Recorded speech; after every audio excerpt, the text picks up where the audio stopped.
Hi everyone, I'm back today to tell you a little bit about some of the objects that we have in our collection. These objects are really social history, and social history of light keeping is something that interests me a lot. It was a very technical job, light keeping, and these were very talented guys in engineering skills and all sorts of skills.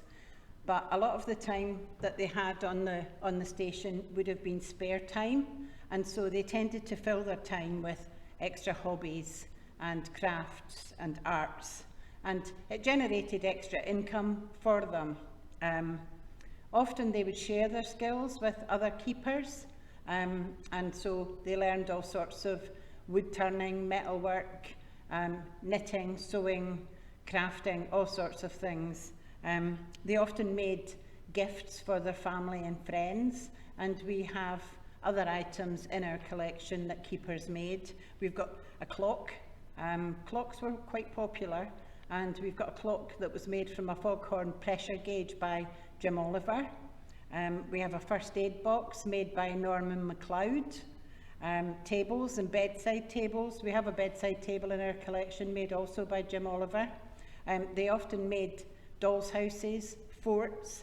They painted, they drew, so we've got some beautiful line drawings in our collection, and a myriad of items that the keepers were talented in making. One keeper who these objects that I'm showing you today belong to was Thomas Leslie.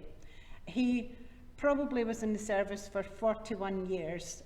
We think a year as a supernumerary, and then 40 years in the service. He served at many stations: Owskerry, Muckleflugga, Rattray, Soulskerry, Sunbury Head. He was a PLK. He was at Killintringen, Douglas Head, and Mull of Kintyre, and finally at Kinnaird Head from 1970 to 72.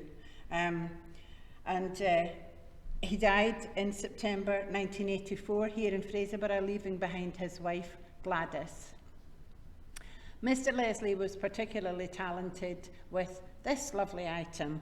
This is our knitting machine, and you can see it's a circular knitting machine, and it has a wind handle, so you would have wound and your sock would appear, and here's where you put your wool.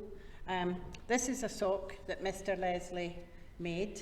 It's not quite finished, but we were lucky enough that it was with the item when it was donated to us. This knitting machine was made in Leicester, and it's from a company called Imperia.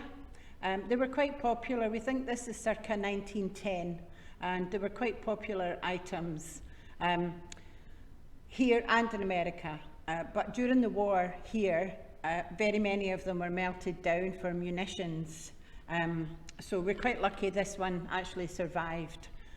There was spare parts of another machine in the box with the knitting machine, so we kind of wondered if Mr. Leslie had a second knitting machine that may have knitted other items apart from socks.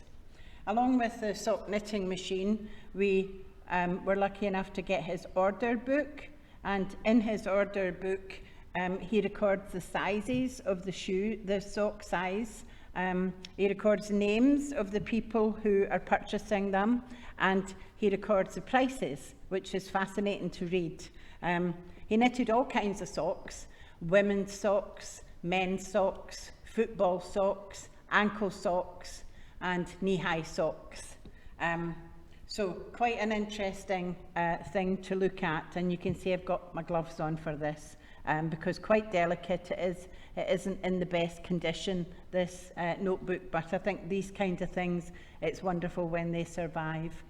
This is the box made also by Mr. Leslie, and keepers often made boxes for their own items, and you can see his name on the front here, TL for Thomas Leslie. And he would have needed that to transport things from station to station to keep them safe, all their personal items. I hope you've enjoyed having a look at this item, and I'll be back to show you some other things shortly.